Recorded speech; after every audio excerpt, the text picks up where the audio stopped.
You may be under the illusion that it's a good idea to look in the mirror and say, you're perfect just the way you are. That's a problem. If you can't change to be better because you're as good as you could possibly be, you're perfect right now, then the conclusion that the world is all screwed up and tilted against you is going to create a whole lot of bitterness and resentment and helplessness. So we face a dilemma, don't we? We want to feel better and make other people feel better, but people's tendency to do so through self-enhancement and self-esteem boosting is a short-lived solution with possibly high and enduring ultimate costs.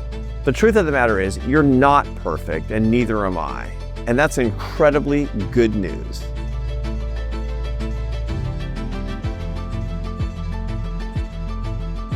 Hey friends, welcome to Office Hours.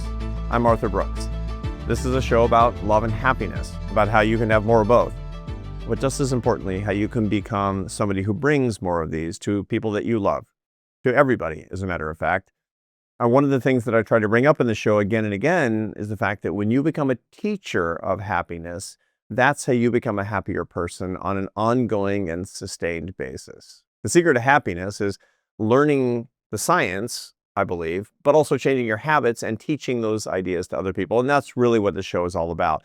One of the reasons that I have this show is because I'm dedicated to lifting people up and bringing them together in bonds of happiness and love. As a scientist, that's what I've dedicated to my life doing, and I'd love to have you in the movement with me. So thank you for watching the show. If you're a long-time viewer, I appreciate it. If you're a first-time viewer, I hope you enjoy it. In either case, please do share. Share these ideas with other people. You as the teacher, share the podcast, share the link, bring more people into the movement. If you have any ideas about future shows, you have any ideas or criticisms or corrections, please let us know. officehours@arthurbrooks.com. And don't forget to leave a review and comments on Spotify or Apple or wherever you're watching this show. Also, while you're at it, please do order a copy of my new book, The Meaning of Your Life, Finding Purpose in an Age of Emptiness, which thanks to you is the #1 New York Times bestseller. I appreciate that. Pick up a second copy for somebody who's looking for the meaning in their life, which by the way is everybody. So anyway, thanks to all of you for making the book a success and for making this show a success. It's spreading more every week. We have more listeners and viewers every week than we had in the last. Hi friends, I'm Arthur Brooks. And I'm Esther Brooks. Hello. If you're married and you and your partner are looking for ways to deepen your relationship, Esther and I have something exciting to share with you. This June at the Modern Elder Academy's beautiful ranch in Santa Fe, New Mexico, Esther and I will be leading a 3-day in-person retreat for couples. It's called The Meaning of Us. My recent work on the science and ancient wisdom of meaning has led me to think more and more about romantic relationships and how they're a unique source of meaning in life. Most couples never stop to ask each other the big questions. Why? Because ordinary life always gets in the way, and it happens to us too. But there's another problem that I see today. Many hardworking spouses, strivers, fall into a familiar pattern. They try to earn love in the same way they earn the world's rewards. But love can't be earned. It's a gift freely given. That's a mysterious idea that we'll unpack together with you. This is not a couples therapy. Nope. No. This is for couples who are good together, but who want to go deeper. But most importantly, you will live with a concrete vision for your next chapter. This vision will be rooted in your own values. This is the only time we're doing this together this year. So if you want to take your marriage even deeper, come join us this June in Santa Fe. We'd love to work with you. Come on. Today I want to talk about a trend in our society that I think is deeply mistaken, and it may be hurting you, even though you don't know it. You may be under the illusion that it's a good idea to look in the mirror and say, you're perfect just the way you are. This is kind of a central tenet of the self-esteem movement. Or you might think it's a good idea to tell your kid, you're perfect just the way you are. That's a problem. That's what I want to talk about today. The truth of the matter is, you're not perfect, and neither am I. And that's incredibly good news. I'm going to give you some relief today in your imperfection and give you permission to start making progress in your life that will bring you tremendous happiness. Today's theme, you're not perfect. When you tell somebody or you are told that you're perfect just the way that you are, which by the way, we hear this constantly. You probably heard this in elementary school. You hear this in kind of internet memes. You've seen this as kind of this bumper sticker psychology that everybody's perfect just the way that they are. I'm okay, you're okay. Man, this started when I was a little kid. This is before my time. In the 1960s, there was literally a best-selling book called I'm okay, you're okay. Well, here's the truth. I'm not okay, and neither are you. And we can actually get better. Isn't that great? But when you tell somebody that, or you tell yourself that, or somebody tells you that, here's the problem. Here's the psychological problem. This is a social science show after all. It creates what we call cognitive dissonance. Now, as most of you are aware, cognitive dissonance occurs. It's the idea that there are two competing truths. You hear this truth and you hear that truth, and they compete with one another. And that creates a whole lot of discomfort. We don't like having cognitive dissonance, and so we need to resolve it. So here's how it works. You don't feel perfect. You don't feel perfect. You don't. And somebody says you're perfect. That creates a cognitive dissonance. Are you perfect or are you imperfect? So how do you resolve that cognitive dissonance? You generally do so by reaching one of two logical conclusions. Either I feel crummy, even though I'm as good as I can possibly be, because the status quo is horrible and there's no scope for self-improvement. You're the best you could possibly be, and the best is this, you say to yourself. That's grim, man. I mean, for almost everybody, that's grim, because life could be a lot better for most people. That's the whole adventure of self-improvement, is making life better. And so when you tell somebody you're as good as you can get, and they don't feel like they're worth all that much, one way to resolve that cognitive dissonance is that life sucks. And that's just the way it is. That's not what you meant when you tell somebody that, but that's one way that they could actually resolve that. And I'm going to show you later evidence that that is, in point of fact, what a lot of people do. The second way you can resolve the cognitive dissonance is saying, yeah, I am perfect the way I am, and things are crummy, which is evidence that the outside world is to blame for my unhappiness. In other words, there's something wrong, not with me, but with the whole outside world. And this is a dangerous way of living, because there are a lot of people who go through life saying, I can't be happy until the world changes. I mean, there's a lot of things that the world does need to do to change, but the truth of the matter is that your core competency is in you. And if you can't change to be better because you're as good as you could possibly be, you're perfect right now, then the conclusion that the world is all screwed up and tilted against you is going to create a whole lot of bitterness and resentment and helplessness. In other words, this is a problem, to believe this about yourself or to tell this to other people, because it leads to either a kind of depression or a kind of bitterness. And neither one of those is good. It leads to a temporary good feeling, and then one of these two scenarios typically, and we don't want either of these. That's why I'm doing the show today, because we can do much, much better. We don't just have to criticize this and kind of lay into the old self-esteem movement. We can just do something better than that. Here's the truth. You're not perfect, and neither is anybody else. But as I mentioned before, that's incredibly good news, because if you accept the reality of your imperfection, you have hope of improving yourself and your life, and you'll be happier. That's what we want, right? Okay. Now, why would we want the illusion of perfection even if it's wrong? And the answer to that is what we call self-enhancement bias. Psychologists have been measuring this for a long, long time. There are a lot of ways that social scientists look into this in the research.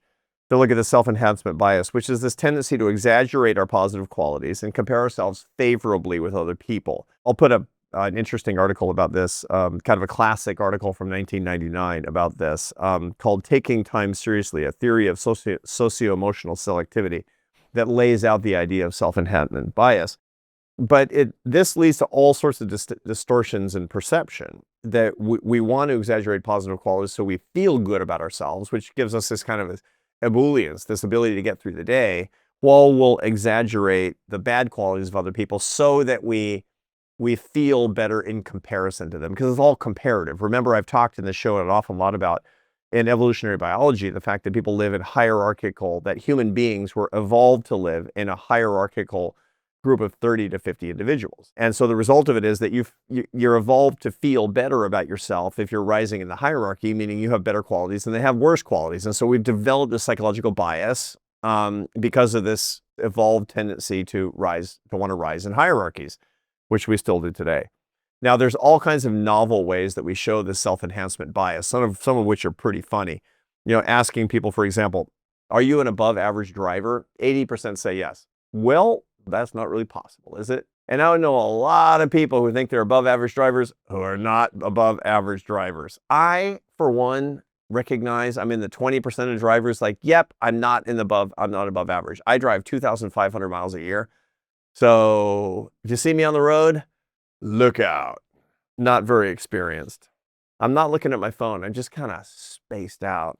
Anyway, the point is that in any sort of interaction with other people, we're kind of positioning ourselves all the time and looking for ways that we're coming out on top, right? That we look a little bit more handsome or beautiful, that we look a little bit more clever, a little smarter.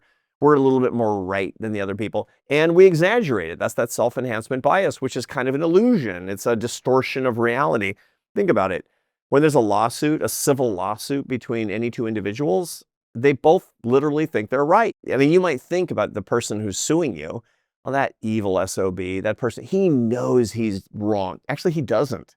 He almost certainly thinks he's right and thinks you're wrong, and you think you're right and you think he's wrong. It's the judge's job to adjudicate, despite the fact that you both have a tremendous amount of self-enhancement bias. Judges are really, really good at sorting through the psychological biases that we have. That's kind of their gig when they're competent. Divorces are all based on the same thing. I've talked to a lot of couples who've divorced, and you talk to both of them, it's like it's always the other person's fault. I mean, not always. Sometimes they'll say, I screwed up, but not generally. Generally, it'll be, she didn't understand me. And she'll say, he was not emotionally available or something like that. It's always, I was good and they were bad, and that's why we broke up. Those are all based on this concept of self-enhancement bias, where you rate yourself more highly on positive traits. People do this on positive moral traits. I'm more hardworking than others. I'm more honest than others. I'm warmer than others. And they tend to rate other people more negatively on they're lazier than I am. They're colder than I am. They're more insecure than I am. Great paper on this from 2017 called The Illusion of Moral Superiority. I'll put that in the notes. I love that paper. I've written about it. It's in Social and Psychological Personality Science, Tappan and McKay.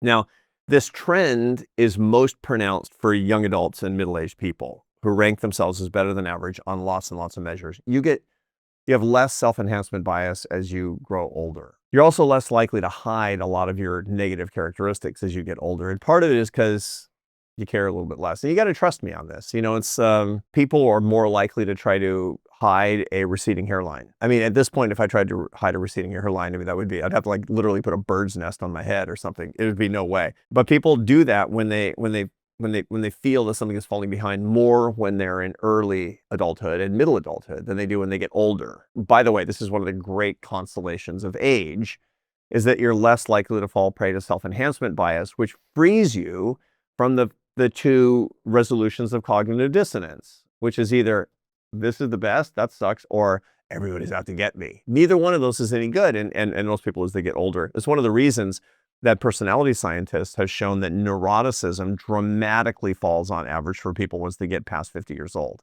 So if you have a lot of struggle with depression and anxiety, and you're in your 20s or 30s, you can look forward to feeling better about it, in no small part because you're going to be less biased about yourself. You're going to be more realistic about yourself. Now, what I want to do is accelerate that in this show. I want to accelerate that so that you can get beyond these self-enhancement biases now and get on with the business of living so that you can feel better about your life.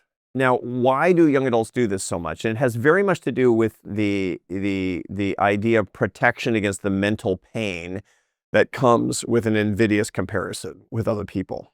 And it does hurt.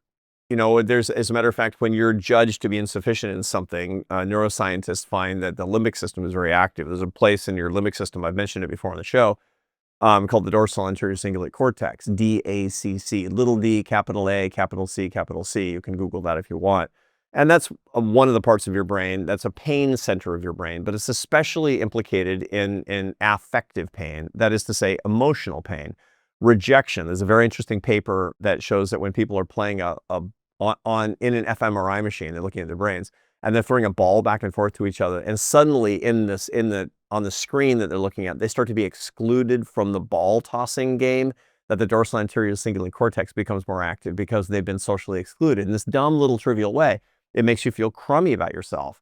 one of the things that you don't want is to feel bad about yourself. You don't want that aversive emotion of affective pain. And so one of the ways that you try to avoid it is by lying to yourself, is what it comes down to. That's what it, and by the way, people who love you lie to you so that you don't feel that pain. I mean, I have kids, I have grandkids, but I don't want my kids to feel bad about themselves. I love them.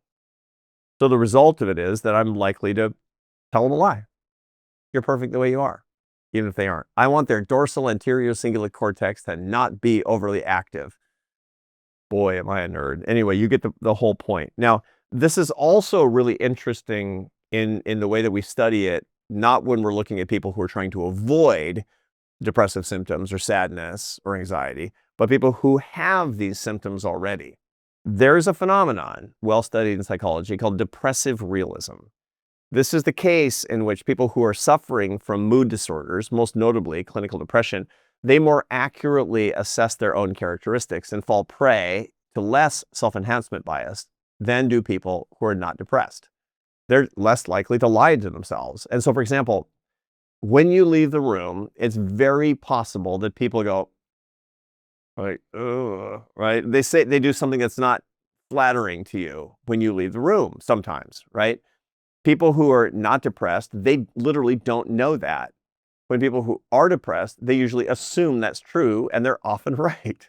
They know that, but that's hard. That's hard on your dorsal anterior cingulate cortex. That's a difficult thing to bear up to. But this is another way of pointing out that people will relieve an immediate hit to their life satisfaction, to their immediate, to their mood, to their positive affect by lying to themselves a little bit. Okay, now it might seem like I'm making the case for self-enhancement bias. It might seem like I'm making the case that you should tell yourself you're just perfect so that you can avoid this pain. But I'm going to make the case right now, very shortly, that you shouldn't, because the cost is not worth the benefit. The long-term cost is not worth the benefit, and it won't make you clinically depressed. It's just that clinically depressed people don't tend to do it. Okay, so this is what I'm going to tell you about being honest with yourself is not going to make you sad. I promise it's minor pain for big benefit down the line. So let's get that straight. But once again, this is not just what we tell ourselves. We don't just have self-enhancement bias. We also have a bias toward the enhancement of people that we love because we want to avoid that short-term pain. And so somebody says, they're wearing some, loud floral pants. And you like them and you're like, oh, it looks great, when it looks awful, right? You're perfect the way you are, even though you look like a clown in those pants. When somebody's clearly at fault in their relationship, you say, you're not at fault. Even though we are, that's a lie. And we do that kind of lie all the time because we want to blow up the good feelings of that person in the short run. Or once again, you're perfect just the way you are. Don't change. I love your little quirks. Oh, I get it. You have a hard time maintaining friendships and romantic relationships with other people. It's just because you're quirky. You haven't found your person yet. You're perfect the way you are. It's a lie. And it's such a lie as we know that there's hilariously Al Franken, the former senator from Minnesota, but better known even than that as being a comedian who was for a long time on Saturday Night Live. And he had a character he used to play called Stuart Smalley. Any of you who's my age, you'll remember this, where he was a self-improvement guy. His whole motto was, I'm good enough, I'm smart enough, and doggone it, people like me. That's looking in the mirror and saying you're just perfect. But it's idiotic and ridiculous because it's a caricature of what we all do, what it comes down to. Okay, so here's the point that I'm trying to make. I'm not going to deny that self-enhancement, that you're perfect the way you are, feels good in the short term. But I will make the case that it's a terrible long-term solution to life's real problems. Sooner or later, despite your self-enhancement, you will be confronted with a painful adjustment in the form of the truth. And when that comes after you've been engaging in self-enhancement bias, you're not going to like the result. And I've got a lot of the data here that I want to talk about. Study from 2001 in the Journal of Personality and Social Psychology. And again, I don't know how they got this past an internal review board because, man, this would be a hard experiment to run ethically. But two groups of students. One group was told, you're phenomenal, and the other got their actual grades, right? One was like, you're good at everything, and the other's like, you're good at this, you're bad at this, you're falling behind here, you're below average, etc. And they wanted to know how it actually affected their feelings, and then how it affected their performance, and then how they felt in the long run. So 3 basic questions. Number 1, how does it make you feel when you're in each one of these groups? How does it affect your academic performance? Because that's really what the compliments or criticisms were all about. And then how do you feel in the long run? Okay. And what they found was, sure enough, in the short run, the people who were getting buttered up by the researchers, they felt great about themselves, much better about themselves than the ones who were getting the truth, the unvarnished truth about their academic performance. Part 2, those who were having their self-esteem blown up by the researchers, they didn't perform better. As a matter of fact, they did a little worse than those who actually got their true academic performance told to them. Right? So in other words, self-esteem didn't improve their performance. And this is super important because the self-esteem movement tells you just the opposite. If you butter these kids up in school, they're going to do so much better. Wrong. The data say it doesn't work. And number 3, most importantly, that they tended to fail at their academic expectations, which led to lower self-esteem over the long run. Okay, that's the important thing, because you know what? We live in the long run. College lasts a couple of years, or, in my case, it actually took 11. But anyway, I digress. You're going to live for the rest of your life is what it comes down to. And so the truth is much better in the long run, so that you can actually make adjustments, be accurate with yourself, have self-improvement, and all the things I'm about to talk about. So that's experimental research with human subjects that shows that all that stuff is nonsense. Here's a bigger problem. Here's the meta problem about that. Many people believe, and I tend to think that there's a lot of plausibility to this argument, that the self-esteem movement, which has been so incredibly important over the past few decades with young people, has actually led to many of the mood disorders that we see today. How? By telling young people you're a winner, your participation trophies, to say that, everybody's perfect just the way that they are, has led to the cognitive dissonance and the unproductive resolution of those dissonances that I talked about earlier. For example, if you tell young people when they're in a high state of synaptic plasticity, when their brains are forming, in other words, again and again and again, you're perfect just the way that you are, and it turns out that they run into all sorts of problems academically, socially, economically, emotionally. They run into all the problems that people run into, especially in adolescence. Then some of them are going to conclude that life is just crummy, that I'm perfect the way that I am. I can't get any better. They told me I'm insuperable. I feel terrible about myself. I don't like my life. And that leads to depression and anxiety. There's a very plausible connection between telling kids things that will blow up their self-enhancement, their self-esteem earlier, and their depression and anxiety later. It's very possible that a big part of this tripling of depression, approximately a doubling of anxiety, depending on how you count it, among adolescents and young adults, has everything to do with the fact that we lied to them when they were young, that we didn't give them the honest truth when they were young. That's the first kind of resolution of cognitive dissonance. The second type is maybe even more dangerous, which is how you will learn that the world is against you, that you'll hate the world. And that's happened too. The angry activism of college students, high school students, and college students over the past decade or so, that's led to huge amounts of misery. I've talked about this periodically on the show. I've written about it a great deal, about the fact that the anger against the world, the idea that previous generations robbed me. I mean, again, I'm not against justice. I'm not against the truth of all the ways that we've harmed each other generationally. But the truth is, it's unambiguously the case that we have more anger and fear and sadness from young people than at any other time since I've seen the data. And there's more activism than what we've seen before, which very plausibly is a resolution of the cognitive dissonance that comes from telling them that the world, that you're perfect the way that you are, and when they feel crummy, it must be because the world is unjust. Now, the world is unjust, but that's not the right resolution for it, because we want people to be able to take control of their lives. And I know that probably all of you agree with me, which is why you watch a show about how to take control of your life and how to feel better about your life. So we face a dilemma, don't we?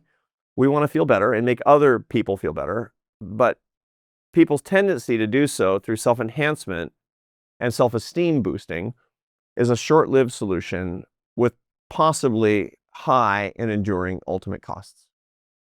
So what should we do? For ourselves and for others. I'm going to recommend 4 things, okay?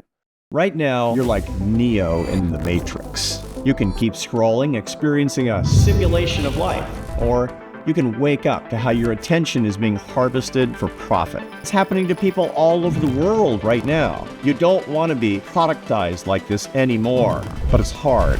Tech addiction is so potent because it's been designed to tap into your dopamine system. Just like heroin, porn, gambling, you've got the cravings, you're addicted.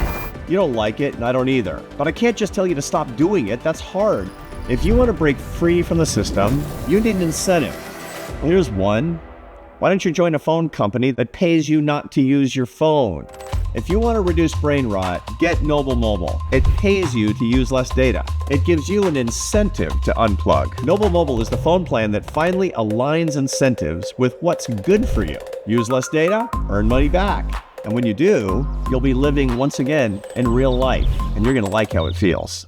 Here's a 4-step approach to being truthful with yourself and getting better and making life better and being happier at the same time, or doing the same thing for people that you love in your life, maybe even your kids. Number 1. Here's the truth. You're not perfect, but you're normal because nobody's perfect. This is incredibly important to understand because once again, our Pleistocene brains that are still back in the, our tribe or band of 30 to 50 hierarchically arranged individuals, we feel if we're not as good as somebody else, that's abnormal. And we want to be normal by being better than other people. But the truth is that that's wrong too. You're imperfect, but it's really, really normal to be imperfect. To have pain is normal. To feel uncomfortable, to be sad is normal. To feel inadequate, to feel insecure, it's normal. And it's so important to tell yourself and to tell your kids, yeah, I feel crummy today. That's a really, really normal thing. That's a metacognitive practice. This is something that, people do in, Vipassana meditation or many forms of prayer to say, I feel insecure about myself. I feel sad about myself. I'm feeling bad about these particular circumstances. Why is that? To be introspective about that, to acknowledge the fact that these are normal human emotions being produced by a human brain that contains a functioning, healthy limbic system as a source of signals about the outside world. There's nothing bad about that. There's nothing normal about that. And then to say, this information is actually useful to me, very useful to me. Stay tuned because we don't want to leave it at that. That's just step 1.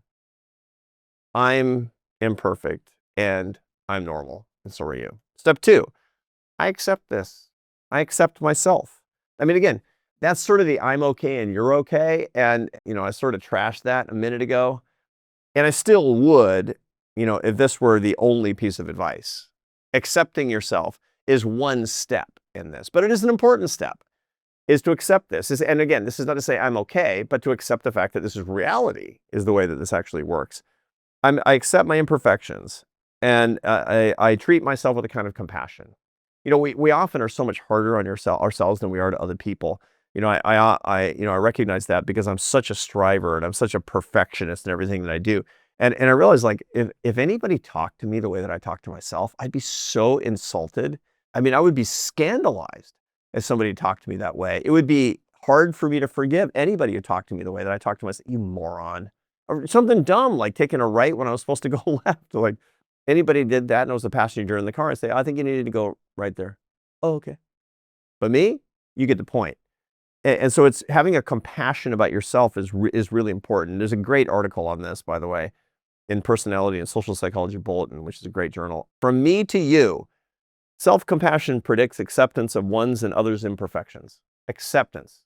Not celebrating it, but accepting it as normal is step 2. Step 3, work to improve.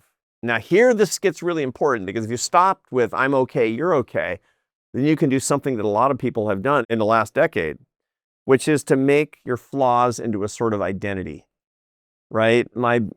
Things about my personality, things that ordinarily you'd want to improve. It's like, no, that's who I am, and use it kind of as a cudgel against other people.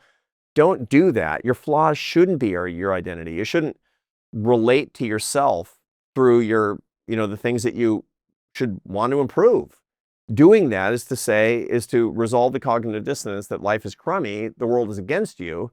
And so therefore you're going to try to, not just make the best of it, you're going to use it as a source of self-understanding.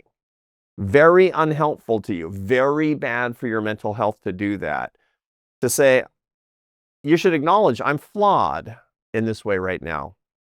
That is not to say I will always have this flaw. On the contrary, self-acceptance can and should facilitate improvement. Now here's a good example of this. I learned Spanish as an adult. I moved to Spain when I was 25 years old. I did that because I was chasing a girl that I had fallen in love with to Barcelona. And I moved there. I didn't know it worked. I knew no Spanish. It was so dumb.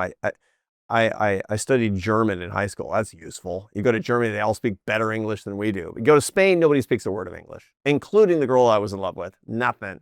So I had to learn Spanish. And I talked like a toddler at 25. It was unbelievably humiliating. I didn't say I'm just crummy in Spanish and then never try to talk to anybody and shut in on myself and say, well, Spanish is stupid. No, I said, I made myself into a kid again.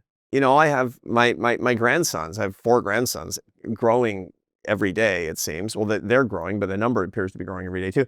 And when they're learning to talk, nobody's like, you idiot. You just mispronounced hospital. You said it hospital. I mean, idiot. No.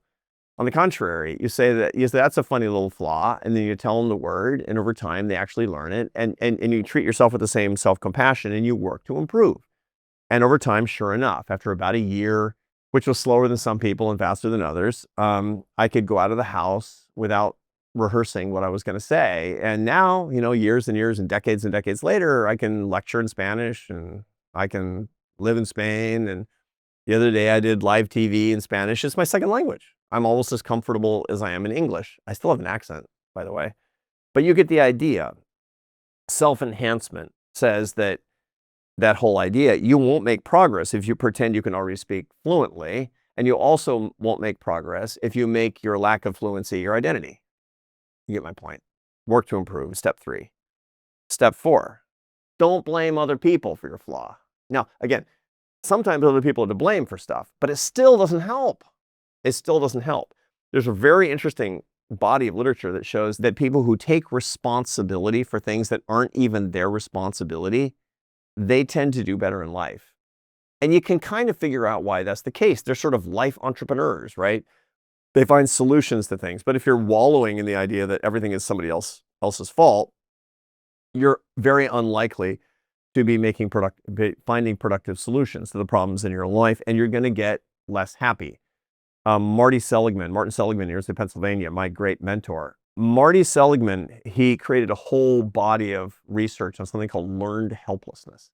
Now, learned helplessness occurs when you feel like nothing that you can do can make anything better because everything is out of your control, ordinarily because of the actions of other people that kind of are conspiring against you. And he said that this is a huge predictor of depression, a huge predictor of anxiety.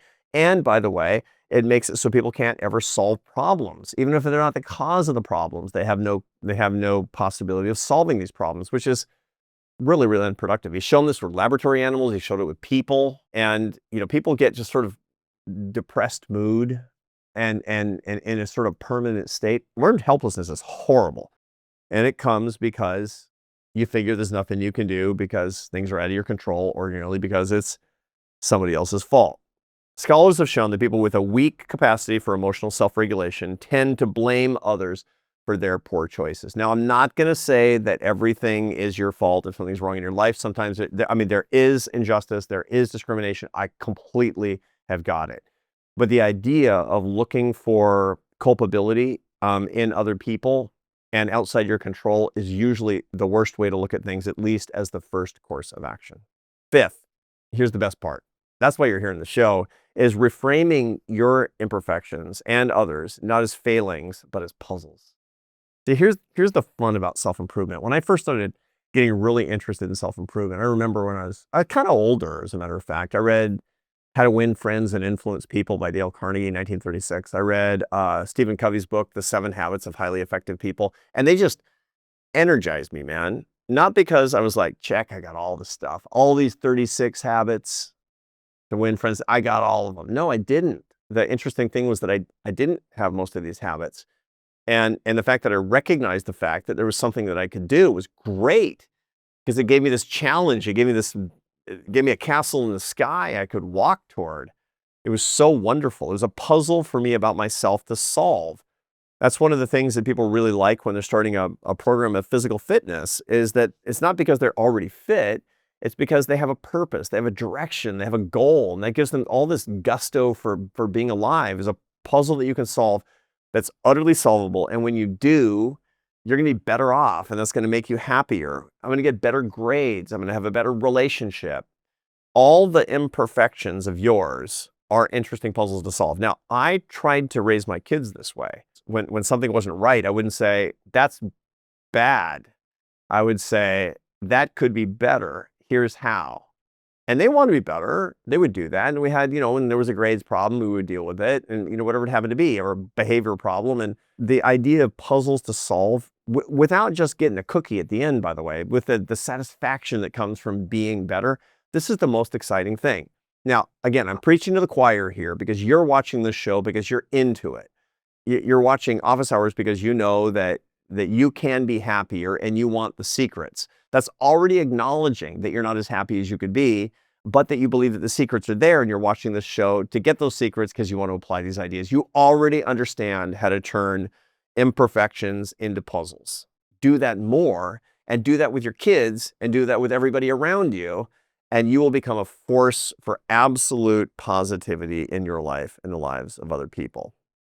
Now, that also suggests one last point, which is how boring not to have areas of improvement in life. How boring. What a horrible way to live. That leads to this idea that I've arrived. And I've talked in the show before about arrival fallacy. You get a particular goal in anything in your life, in your relationship, in your money, in your fitness, in your health, and anything. It doesn't live up to expectations. The goal in life is progress, making more progress and more progress. And when you find something that's an area of imperfection in your life, don't lie about it.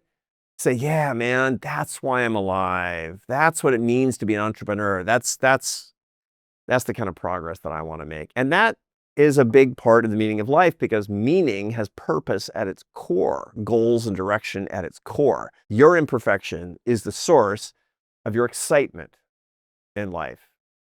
And that's a great thing. We've talked an awful lot about this, and I'm not going to go on further. I'm going to come back and talk about this in further episodes as well. But do feedback and tell me what you think about this idea of, these statements I've made about self-esteem and the problems it might have, about, how self-enhancement actually leads to lying to oneself, and how we can be a lot better, et cetera, et cetera. I would love feedback in the comments about this, because I suspect that some of you have some pretty strong opinions about it as well. So either way, let me know. I would love to hear it. Let's do some questions, then we're out. Annette Reidenauer writes into the show, I'd love to hear more about people-pleasing in this relationship to happiness. Yeah, a lot of that going around. Me too. Thank you so much for your time and for sharing this content. My pleasure. Thank you, Annette, for being a listener and for passing on the ideas. People-pleasing is a big problem, because what people-pleasing is doing is it's outsourcing your understanding of yourself to other people. You're basically, people-pleasing is a way for you to try to get people to tell you about your self-worth, generally speaking. If they like me, I'm happy. That is to outsource control. And that's a problem. It's quite related to the things that we're talking about here. You have to insource your control about who you are as a person. You have to understand your own identity as something that is intrinsic to you, as opposed to something that you'll get because you please somebody else and then they'll like you more. This is also based fundamentally, people-pleasing is also based on the idea that love is earned, and that's a big problem. Love isn't earned. Love is a free gift, freely given. It's a grace. Anybody who makes you earn their love doesn't love you. That's huge to understand, right? Whether it's parents or friends or your romantic partner, if anybody's making you earn their love, they actually don't love you, or at least as much as they should. And so therefore, if you're people-pleasing, you have somehow processed, probably in childhood, the idea that love is earned. And that's a very important thing to leave behind. And by the way, I fall prey to it all the time. Just ask my wife. Wonder if she likes that question. Do you think she'll respect me more because of that question? Cruz Ram Nareen writes in, how can young professionals with families find ways to fit snack-sized happiness habits into their daily lives? I like that. Sounds like Cruz Ram Nareen is packing a lot of school lunches and thinking about these snack-sized things in these little baggies, right? I get it. You're really busy. and you want to punctuate the equilibrium of your life with things that will actually enhance your positive affect. That's what it comes down to. It's a punctuation of the equilibrium. When your equilibrium is all busyness and you're not fully present, that's a problem for your happiness. So, Cruz, you're already on the right track by asking this question. So how do you do it? Number one is actually programming savoring into your day. And that means stopping at particular times and savoring. Now, what I do often with my wife is she'll say, like last night, I'm recording this on a Monday, and last night on a Sunday night, we had, a stressful weekend because one of our kids is looking at real estate and.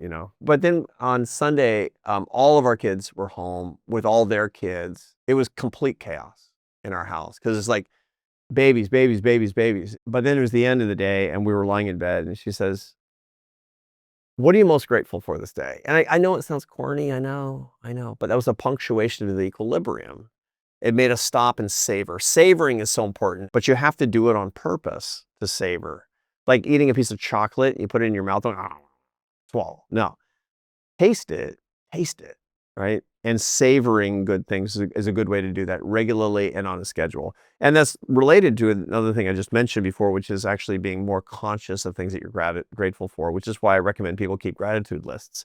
Both of these ways are these snack bag sized happiness habits, happiness snacks that we can put into our lives on purpose. And finally, David E.